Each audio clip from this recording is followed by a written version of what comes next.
They are a select few who have made their mark on the game that they play.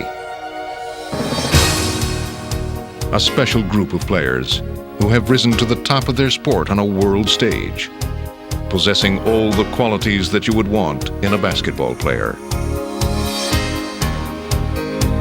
They are invaluable teachers, fearless leaders, fierce competitors, dominating defenders, peerless passers, and unstoppable scorers. They are Hardwood Heroes. Pippen's got it!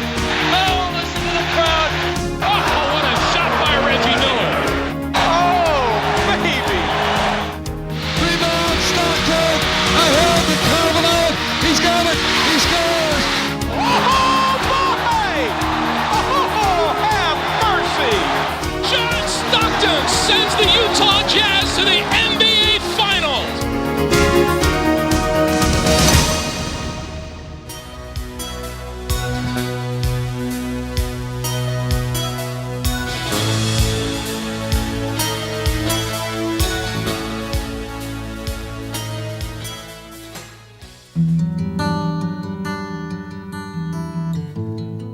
Scottie is a catalyst, you know.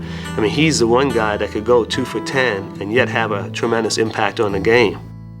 He's that rare guy who can literally do everything. He's our point guard, unbelievable defender, he's a great rebounder. He's got every skill imaginable. He's a complete player, the best versatile all-around player in the game today.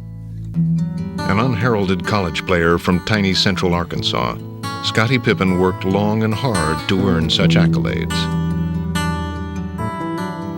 The Seattle Supersonics select Scott Pippen of Central Arkansas. That's right, folks. You probably have never heard of Scottie Pippen. Though he was traded immediately to the Bulls on draft day, Pippen arrived in Chicago with lofty dreams. Going in, I'm looking to go in and play probably the 3 position, but someday I want to be able to work my way into the point guard position. But at first, his big plans brought big troubles. When Scottie first came here, he really didn't know where he was at that time. But with inspiration from his superstar teammate, he improved by leaps and bounds. Scottie Pippen out with it. Pippen on the drive, left of the lane to the rack. Whoa! Michael challenging Pippen, it changed the whole character of our team. It made Pippen elevate his game. I was established. He was kind of in the back scenes of things. And when his skills started to evolve and mature and people started to expect bigger things from him. Scottie was developing at that time by making him the director of our offense, kind of a point forward. With the ball in Scottie's hands, the Bulls finally had all their pieces in place. Embarking on their historic championship run, they would capture 3 consecutive titles. Chicago has dominated every game. The Chicago Bulls have 3 straight NBA championships. With 3 championship rings, a gold medal, and 3 All-Star selections, Scottie had seemed to leave the shadow of obscurity far behind him. But no matter how much he achieved, he found himself constantly eclipsed by his more famous teammate. The years that I've played alongside Michael has definitely been years that I've, to some degree, been overshadowed. People said, I'm not an all-star, I'm just riding Michael's coattail. But just prior to the '94 season, all that suddenly changed when Jordan stunningly would announce his retirement. This was an opportunity when Michael's departure for me to really step forward and show some leadership. Oh, he has been unstoppable. An MVP performance. Pippen, beautiful jump hook. Pippen would make the most of his opportunity, leading his team to 55 wins and an All-Star MVP. Finally, he was well on his way to garnering the recognition he deserved. But in one fateful moment of Game 3 in the Eastern Conference semifinals, it would all be washed away. 1.8 seconds remain, fourth quarter. Knicks and Bulls tied at 102. It seemed to be the moment Scottie was waiting for. But the play would be called for first-year Bull Tony Kukoc, and Pippen could simply not contain his frustration. Scottie's going to sit here. Scottie Pippen is not on the floor for the Bulls right now. Unbelievable. Though his refusal to go out on the court did not cost the Bulls the game, Kukoc turned the jumper at the buzzer, and the Bulls win! Pippen was instantly vilified. Anytime a player has to step into the level of carrying the team, the weight becomes a duress, and at some point in the season, it weighs very heavy when it's there all the time. Playing under the pressure and duress of having to try to get to the next level, the experience was probably a step back for me. At times, you make questionable decisions that maybe when you reflect back on them, they're not the best decision. And I think it really helped him grow as an individual to understand what type of responsibility you must have with this league. In a sense, the play would prove to be a turning point in Scottie's career. Refusing to be consumed by it, Pippen worked harder than ever. And in the next season, he would lead the Bulls in points, rebounds, assists, steals, and blocks, as he would win back the confidence of his fans and teammates. Ironically, Scottie gained the respect he had always deserved. I'm winding down. Battle. Scottie by Pippen. Yes, and MJ loves it.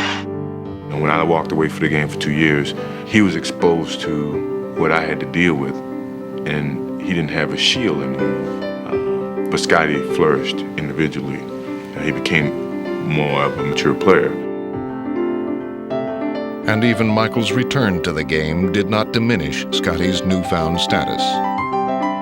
Hey, Michael on the run. MJ running, shovels, Pippen jams with the right hand. With Michael and Scottie playing as equals, the Bulls would become champions once again and take their place in history as one of the greatest teams of all time. Looking, skips across, Pippen is down. Scottie saves it to Tony. He runs over to get it. The Bulls win. And now, no one doubted Scottie's contributions. I want to take my hat off to the two leaders on this team, Scottie and Michael. Michael, when he came back, said point blank, this is Scottie's team. It's hard to take this MVP by myself. He's got to take half of it. I take the trophy, he may get the call. You my MVP, dog. Glen Rise of the Charlotte Hornets has long been regarded as one of the league's premier shooters, a skill he's been honing since childhood. When I was younger, we had like a park around the corner. Me and my younger brother, we used to go up there and shoot baskets at night. That's where I pretty much came up with the theory that if you can shoot the ball in at night, there shouldn't be any problem when the lights come on. As a collegian, Rice shined in the national spotlight as he scored 31 points for the Michigan Wolverines in the 1989 NCAA title game. It's over. Michigan has won a national championship. He had achieved the heights of success. But then also I got a taste of reality quick because I was drafted by the Miami Heat. Joining the NBA's worst team, Rice now had to endure the frustration of losing. But Glenn would take matters into his own hands as he infused the Heat with a new attitude. Rice for three. Bullseye. You gotta love it, Miami. Stand up and cheer. The Heat coming around. I was able to, pass on the winning attitude to the other players on the team, and we tried, really hard to get something accomplished. Miami, how do you like us now? The Heat are in the NBA playoffs. In just his third year in the league, Miami's hotshot had helped the team reach respectability. And in 1995, the future looked even brighter for the Heat as Pat Riley took over as coach. His first big move to make Miami a championship contender was acquiring franchise center Alonzo Mourning. But the trade would carry a heavy price tag as Glen Rise was shipped to Charlotte. I think in a way I was disappointed for the simple fact that I thought I was going to finish my career in Miami, and it was a surprise to me. But as he had in Miami, Rice would quickly become the heart and soul of his new team. Rice upstairs. Rice a three. Got it! I try to get him the ball from the first second that we start the game all the way through it. Rice comes out on the left side, puts up another three, and he got it. Boy, it's Rice that they're going to right now. Glen Rise is on fire. Oh, he has been unstoppable. Now he's like, I'm the man, I can score, and jump on my back. I'll carry us. Rice pops out, makes the catch. Oh, delivers a three. Oh, one of the great three-point shooters in NBA history just delivered in the clutch. The first-year Hornet had elevated his game to the next level, earning Rice his first All-Star selection. Michael really made me feel very comfortable. Right before the game, we were walking down the hallway, and he started joking with me. I bet you shoot first air ball. It was kind of funny because I almost shot air ball. I got just a small piece of the rim on my first shot. He told me afterwards, hey, congratulations on being an All-Star, and hope to see you back again. Your first one was good, man. I hope you enjoyed it. A year later, Rice's All-Star performance was an entirely different story. All right, go ahead and get hot now. Yeah. Okay. Terrell Brandon, he'll bring it down. A 4-point East lead. Rice left side squares. Oh, 2 for 2. You got him, G-Rice. You can't leave the hot hand wide open like that. Three-pointer again. Yes, he is in the zone. Rice comes back, spins, comes up. 8-footer's good. There it is. He has the record. Proving again that he belongs in the national spotlight, Glen Rice helped set a new standard for All-Star excellence. And thank you, Glen Rice, 1997 All-Star Game MVP, setting a record for the most points in a quarter and a half.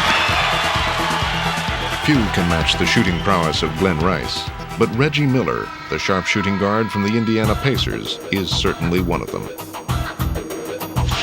Miller, a desperate three. Whoa! Right in the face of the defender. Jackson on the bounce with 8. Reggie from the wing. Hit it! Boom, baby! Boom, boom, boom, boom! That's jazzy. Now that's jazzy. Reggie loves the game that he plays. Boys are back in town. And he's not bashful about expressing his emotions or showcasing his skills. Well, when you first step on the court, especially if you're playing in a packed arena on the road, 20,000 people are coming to see you perform. Reggie spots for three. There she goes. It's like being on stage. You're like Michael Jackson. Miller, a bomb for three. Got it. He is feeling it right now. If you're on the opposing team and you got Reggie Miller staring you down, it's a scary feeling because he's got the nose for making a big shot. A pitch out to Miller for 3. Reggie Miller with a cold-blooded 3. And the Indiana Pacers have taken the lead. If the game is on the line, everyone knows where the ball is going to end up, and there's nothing that no one else on the other team can do about it. And that's the mark of a great clutch player. 5 seconds, 4 seconds, 3. Here he comes, fade away. Yes, Miller hits a big one. With 0.8 of a second remaining, Reggie Miller takes the bows at the stadium in Chicago. Sometimes you like kind of sticking it to other teams. Here's Reggie, here's the turnaround, here's the shot. Good!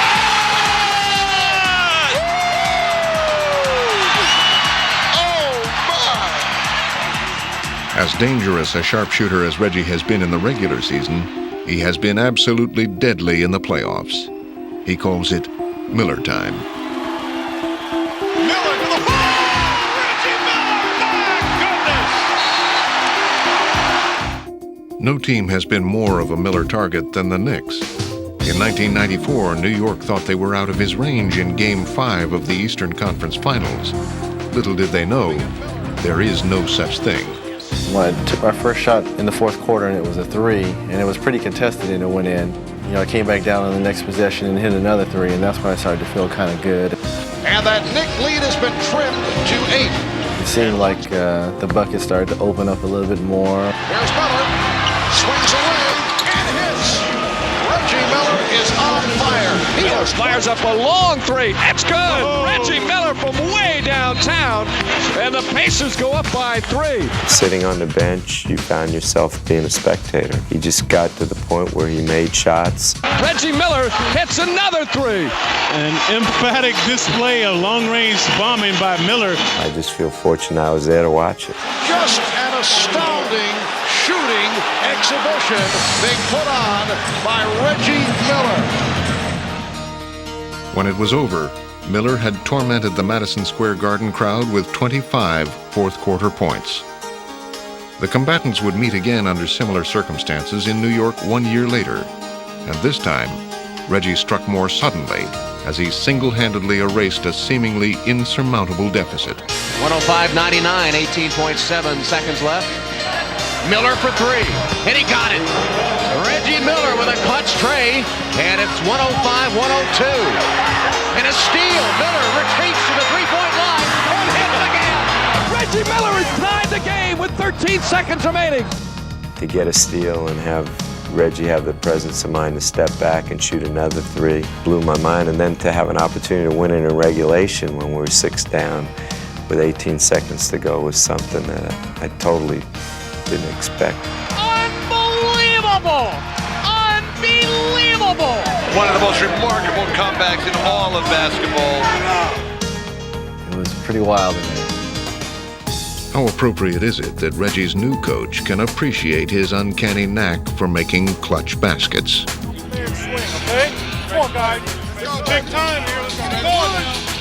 1, 2, 3. Whether he's mentally tougher than I ever was, I don't know, if we're the same, I have no idea. It's just that I know he's hit some awful big shots for us. Miller suddenly alone. Sticks it. Wow. That was a huge shot from Miller.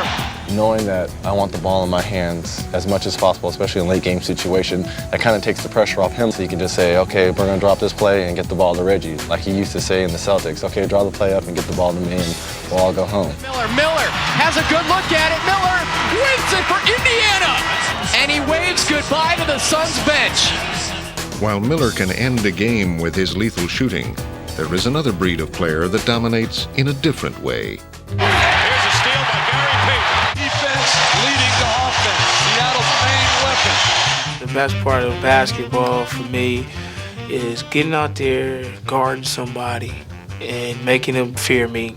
Gary Payton, such a disruptive force on defense. Ball stripped by Payton. They call him the glove, so quick. A different type of point guard with the complete arsenal of weapons. He can score, he can post up, he can shoot, he can play one-on-one, or he can pass. And Gary Payton is saying, give him the ball. He knows that he's the guy that can get it going. He likes it in games like this when it's on the line. Gary's all-around brilliance has established him as one of the league's best.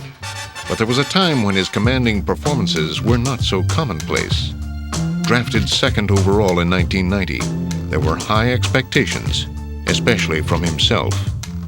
But the brash rookie was in for a rude awakening. Moore flips it over to Payton. He drives and missed the left-hand layup. When I came in this league, I was arrogant. I thought I could do whatever. Payton with the steal, the drive, and the hoop, but wave it off. Offensive foul on Payton. He was terrible in a sense because he talked more than he played basketball. He tried to intimidate you by talking. First 2 years in the NBA, I just wasn't playing the type of basketball I wanted to play. And I started to hate basketball. Gary Payton had appeared to be slipping into basketball oblivion. But midway through his second disappointing season, a new coach would arrive, and with him, a new beginning. He has a gut competitive nature that very few players have. Coach Carl would let his young point guard loose, providing Payton with a second chance. Grabbed by Gary Payton. He wheedles his way through traffic, drives into the lane. Nobody got him. Goes to the glass, lays it in. Next lead by 3. Inbound stolen by Payton. He makes a huge play. I think when Coach Carl came in, it was the right system for me. He let me play the style of basketball I came from Oregon State with. Strips him of the ball. Lead pass to Payton. 2-on-1. Block and a half. Oh, baby. When that happened, I got more dedicated into wanting to play basketball and making my game better. Sent off balance, no foul, outside to Smith. Smith to the ball by Pierce. Sends it ahead to Garrett. Too far ahead, he saves it. Oh! He'll lay it in! Oh, you gotta love that action! Good! Golly, Miss Butler! As I got older and grew up and said, hey, I think about this, I could be a great player, but I'm not gonna get the recognition and all that and be a superstar and play this way just by putting my talent out here. Gary would refine his game, seemingly adding a new weapon each year. When he's got the ball in his hands, you better keep your eyes open at all times, because he will find you. Gary Payton is just showing why he's the complete package. Gary Payton, another cold-blooded three. Payton had evolved into a complete player and the main man for Seattle. This game is about learning every day, and he has matured into a leader. Start from this side. Start from this side. Get over on this side. Leading his team to the finals in 1996, the Defensive Player of the Year showed why he had arrived as a superstar. Payton leading the way, and that little look like, Michael, you're the king, but I'm coming after you tonight. I don't think anyone in the league is more important to their team than Gary is to our team. Payton, ever since I've been in Seattle, has produced 55 wins. Probably will produce 3 60-win seasons. And, people don't understand, in the history of the game, there's probably only 4 or 5 teams that have been able to do that type of winning. Gary Payton has indeed come full circle. I would want people to look at me when I was a rookie in my first 2 years, an arrogant player, and how you have to grow up. And that's what I've been doing. And that's where you get your recognition, and that's where you become one of the elite. While Payton may have had a rough start to his NBA career, other Hardwood heroes have had golden beginnings. They once shared the spotlight together, but now Miami's Tim Hardaway and Sacramento's Mitch Richmond play on opposite sides of the country. Still, they spend time together whenever they can and continue a friendship that dates back to their early years with the Golden State Warriors. When I first saw him, my first day at Golden State, I was like, man, that's Mitch Richmond. I was like, hey, how you doing, I'm happy to be here, And we just clicked. Hardaway out and guess who? Mitch Richmond is 10. I used to watch a lot of tape on him, so I thought he was about 6'5". So when I first walked up to him, and I was like, man, this guy is about 5'11", When we got on the court, we started practicing, and I was like, man, he got the quickest first step I ever seen. The killer crossover. Oh, brother. Here's Tim Hardaway behind the back. Oh, he spins and scores. We had lots of fun. It was just that camaraderie between us. Just knowing, on the court, just knowing where he was at, passing the ball. Mitch Richmond. Oh, what a move. I could see him filling the lane. Richmond explodes. So it was a lot of fun. It was unstoppable because, maybe Tim bust for 30 and I come out with 28. It was like, it was just great basketball because we was going up and down. And in 1991, their second season together, they helped orchestrate a memorable playoff run. Here comes Hardaway on the wing to Richmond, the pull-up. Got it! He's automatic tonight. Hardaway off the crossover. Here's the whistle. Oh, the Warriors are heating up now. Momentum was building as Golden State upset the heavily favored San Antonio Spurs. It's all over. The Warriors are going to the Western Conference semifinals. However, it would be the last great moment the two would share as Warrior teammates. Richmond was traded in the offseason, leaving a stunned Hardaway behind. It was tough because we thought that we was going to be the core of the team. And when he left, it was like, wow, you traded Mitch. A great friend, just up and move. You're not going to see him every day. You're not going to play with him every day. You're not going to laugh with him every day. And an even harsher reality awaited Richmond in Sacramento, where he would join a Kings team that had endured 8 straight losing seasons. I just had to step back and say, this is not so bad. I'm playing this sport that I love to do, and I just changed jerseys. A lot of people would like to be in the same shoes as I am, so let's give it a chance and let's see where it goes from there. Richmond made the most of his situation as he became one of the league's top scorers. And in '96, he led the Kings to their first playoff appearance in a decade. Mitch's drive to succeed enables him to take on the best the NBA has to offer. And his inspired play has won the hearts of fans and the admiration of his teammates. I love playing with Mitch because he's one of those guys, he goes out there every night, you know what you're gonna get. Bottom line, he doesn't take a day off. Richmond, oh, what a big shot. You're talking about a clutch shot. You know, he don't get enough recognition, but if people could see him play it night in and night out, they'll see why he's an all-star, why, you know, everybody would want him on their team. While Richmond achieved fame as an Olympic gold medalist, his friend Hardaway encountered difficult times in Golden State. A devastating knee injury would force him to miss an entire season, and when he did return, there seemed to be little killer left in his crossover. Everybody thought Tim had lost a step or lost his crossover when he had knee surgery, and people felt that he was done. Once the pride of the franchise, Hardaway was now relegated to the bench. It was over with. It was over with. And, you know, it just wasn't right there. It was time for me to go. It was time for me to move on. A fresh start awaited in Miami, where Hardaway hoped to rejuvenate his career. I'm just looking forward to a new start.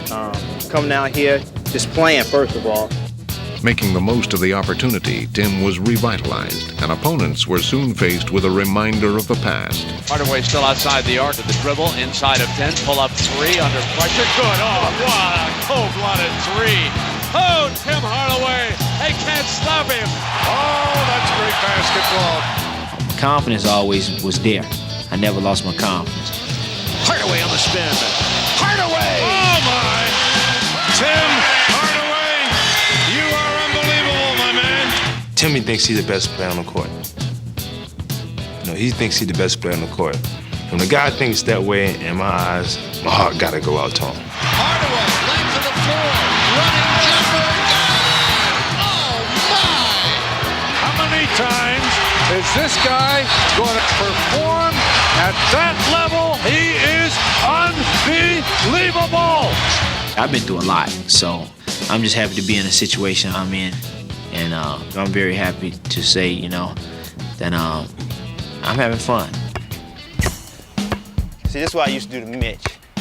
With their journeys to stardom so closely linked, both Hardaway and Richmond will always share a special bond. When I play up against him, he let me know it. Oh, I'm going to take him. I mean, it doesn't matter if he's supposed to run a play. He's going to break that play, and he's going to try to score me. Oh, Tim Hardaway on a runner.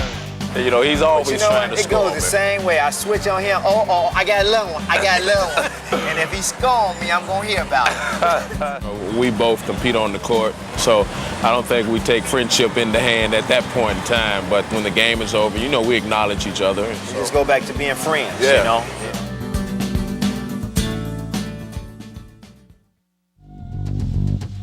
David Robinson of the San Antonio Spurs has always been a player who has shouldered the burden of high expectations.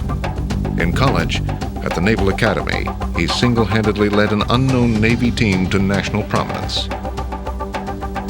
And when he entered the NBA, he faced the daunting challenge of reversing the fortunes of a San Antonio franchise that had won only 21 games the previous season. It's not a bad kind of pressure. I mean, it's just like if they expect you to win, then you got some kind of ability, and that's a good kind of pressure. But the Admiral would single-handedly change the course of the Spurs. Ethan Robinson on the alley-oop. In it goes, and this time Robinson beats the double team and caught it with the foul. Oh, my! In one short year, he led the Spurs to the greatest turnaround in league history as San Antonio won 56 games, while Robinson captured Rookie of the Year honors. David is the most athletic center ever. He's got the speed and the quickness of a guard and the body of a big guy. He's just awesome. A brilliant play by David Robinson. He would prove in the years to follow to be more than just a physical specimen, honing his skills while making the Spurs an NBA force. Each year, you still think, I got to get better. I got to do something to improve my game. And as I worked, I just learned more and got better and better. To the Admiral. And he became not only a presence on the court, but off the court as well. I think it's a great opportunity to just stand up and be counted, be an example, and impact some other people's lives. Sometimes trouble comes looking for you. And that's when you have to stop, think, and find a way to not let it get you. Peace.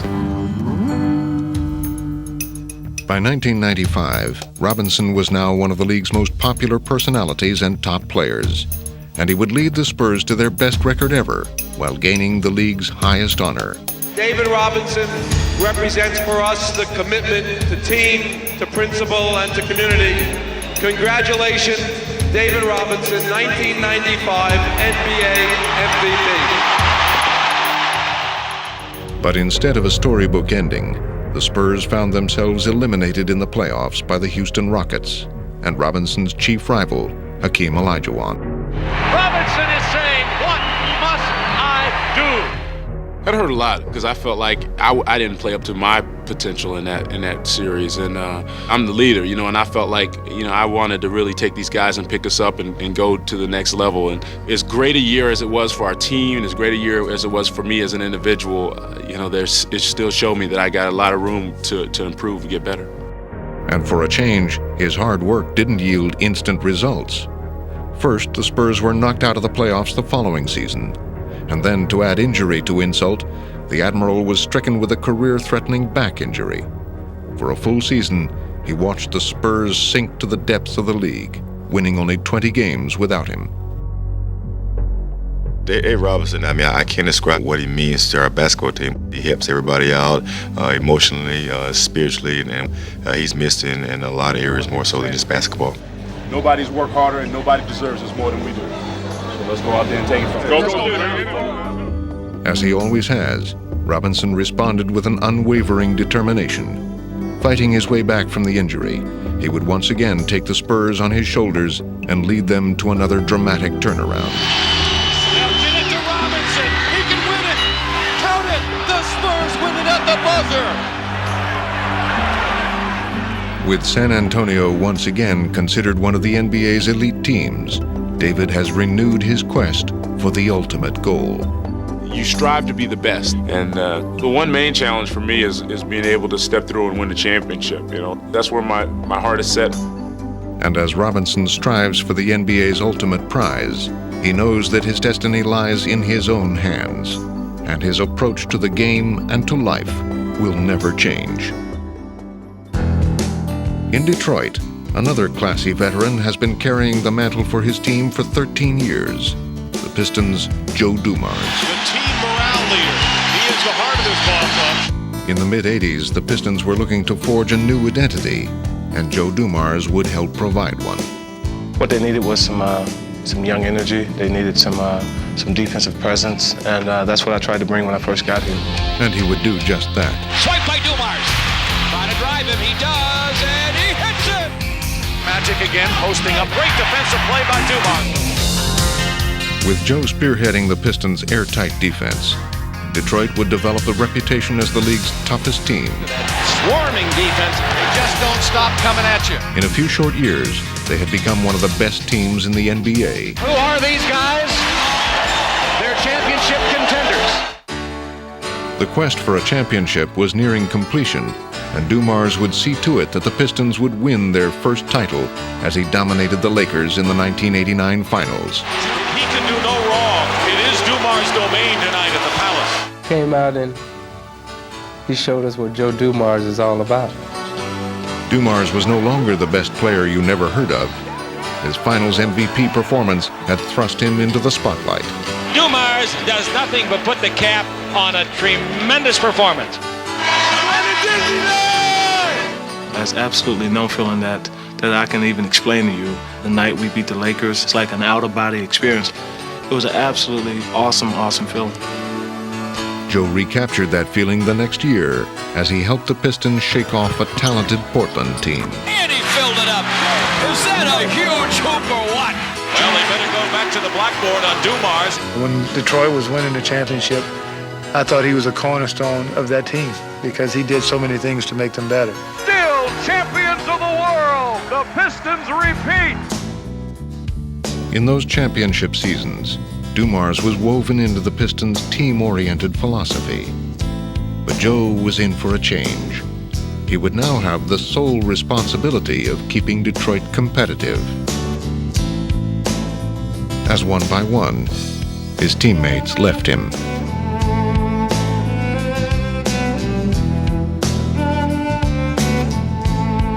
Even as his team plummeted in the standings, he would remain loyal to the franchise.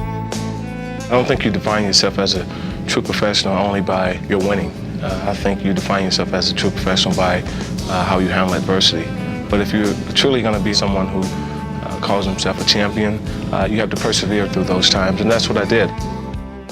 In 1995, he would enter a new stage of his career as he willingly went from star to teacher, and his eager pupil was Grant Hill. Pretty much felt that he would be the link that would make the transition from the old to the new, and I thought that he was the type of guy who could carry that banner for the Pistons. Grant, I should have got out, but the line may not always be there. It may just be the skip pass there. Okay. And I was a big Michael Jordan fan. I used to hate Joe because he used to do well against Michael, but after meeting Joe and spending some time with him, I was sold on Joe Dumars. And from then on, he's been in my corner. He's been extremely helpful. He's showed me the ropes. I talked to Grant a lot about different things that you need to win. I said, I've been that guy who had to go out and get 25, 30. You're that guy now. I have to be the guy for you now and give you leadership, give you that guidance, give you that toughness down the stretch. But you got to carry the load now. And that's what we go out and do. I mean, we understand that. I understand my role. He understands his role. And I think it works perfectly together. Grant crossing over, top side to Joe. Three-point gun, he got it. Great execution. Dumars' crucial role has not gone unnoticed. In the twilight of his career, he was an all-star selection and a natural choice for the NBA's first sportsmanship award. He's an all-star on the court, but he's also an all-star off the court. He's just a great person, and there should be more, in my eyes, there should be more Joe Dumars out there, not only in sports, but just in life in general. Like Joe Dumars, future Hall of Famer Clyde Drexler has had his share of personal accomplishments and team glory. His storybook career will ensure him his rightful place in NBA history. My goal was to be a professional basketball player, and to be considered one of the top 50 in the history of the game is a phenomenal honor. I think it's something that, when you put your best foot forward and you have good intentions, I think good things happen. Good things were expected out of Clyde when he entered the league in 1983, and the NBA's newest high flyer did not disappoint. Drexler motoring all the way. Worth the price of admission. Drexler. You go back and you look at some of the things he did, those were just incredible physical feats. I mean, I had a lot of talks with Clyde, and I said, there are some times when there are two big guys back there where maybe you can't go in there. And he looked at me and shot. I take what I want. It's a rebound, Robinson. Court link pass, Drexler, he's open, he scores! At times, it seemed like Clyde's incredible highlights overshadowed what really drove Drexler in the game of basketball. It's good! The thing that was most interesting about Clyde was not his athleticism that was obvious, but it was his desire to win. I don't think that anyone really understood how much he disliked losing. Drexler's fierce competitiveness helped make the Blazers championship contenders. And in his 7th season, Clyde led the Blazers to the 1990 finals. But they would lose to their more experienced opponents, the Detroit Pistons. There would be more hardship the next year, as Portland would bow out to Magic Johnson's Lakers in the Western Conference Finals. Blazers in 6. The Lakers win 4 games to 2, ending Portland's bid for a dream season here tonight, 91-90. The Blazers would regroup and return to the finals in 1992. Awaiting Clyde was the ultimate challenge and his closest counterpart. Michael plays the same position that I play, and for years we'd battle. And for me, competition is what I thrive on. In this marquee matchup between the league's 2 premier guards, Clyde made a bold statement, but Michael would have the final word. 3 again! Oh, my goodness. When you think about being the best team in the world and you're that close to it, it's tough, and those are opportunities that you may never get again. The prospects of returning to the finals ended when the Blazer team built around Drexler was dismantled. Clyde was now faced with the reality that he might finish his career without a championship ring. And it soon became clear that Clyde would bid farewell to Portland. And going back to Houston, the place where I grew up, where I went to college and all my family's there, that was like going home. When the trade actually went through, it was hard to believe, because in the back of my mind, I knew that something special was going to occur. And from the moment he stepped on the court as a Rocket, Drexler's mission was clear. Here's Drexler on the run. Oh! Drexler! Ellie sees Drexler underneath. Oh, he passes the touching down. Yeah, look at the Clyde. There it is. There it is. There it is. Oh! There it is. Drexler wins it. There it is. Drexler wins it. Heading into the playoffs, Drexler would continue to give the defending champs a much-needed boost. He was playing terrific ball for us. He had a terrific playoff series. Utah, he had a terrific series. David Benoit's on him now. Drexler goes right around. Benoit slams it home. And with each playoff games, each series, he was getting better and better. Drexler's will to win helped the Rockets avoid elimination an incredible 5 times en route to the NBA Finals. We had been through so much, and you always need something else to push you. And he stepped up big time right when we needed it. Clyde had helped the Rockets defy the odds, and now he was going to seize his opportunity. And the guy worked hard, and that right there showed me how bad this guy really wanted to win, because he knew that that was his last time getting to the finals probably, and he had to take advantage of it. A determined Drexler played with desperate intensity. It was an emotional time. I knew he felt he was getting close to the ring, and I felt for him. Clyde Drexler, this is his championship. Drexler slams it down. It's over. It's over. The Houston Rockets are the NBA champions for the second year. This was the 3rd trip to the finals, and the 3rd time was the charm. This was great. How sweet it is. It's a feeling of exhilaration. It's been like a storybook ending. Actually, I was so excited I didn't really know how to react. Hold on, he ain't getting serious. Hey. That's his first. That's his first. Yes, sir.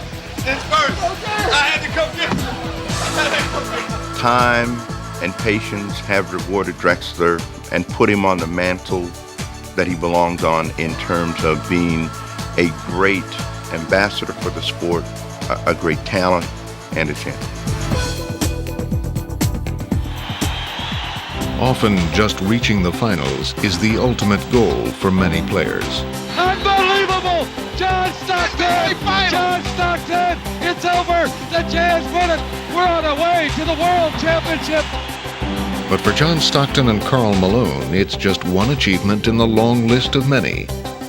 Stockton is the NBA's all-time leader in assists and steals. Malone, the league's most valuable player. And together they have shared 2 Olympic gold medals and an All-Star MVP. But to fully appreciate their greatness, you have to look back at their humble beginnings. The Utah Jazz select John Stockton of Gonzaga University. The Utah Jazz select Karl Malone of Louisiana Tech. Although they seemed an unlikely duo, they actually have quite a lot in common. Arriving from small, unheralded schools, they would both redefine their positions in the NBA. John Stockton is a pure point guard, the great decision maker, the artist, the finesse. He has the imagination. For him, it's a dance. It's an art. Stockton all the way! Stockton hoop! Unbelievable! On the other hand, Karl Malone is the rough, tough, hard-hitting super athlete. Great body, great hands, and a great will to win. Down the middle, the mailman! Slam dunk! Oh, baby, what a power play! And though they were great by themselves, together they were unstoppable, forging one of sport's more devastating duos. Stockton in a hurry.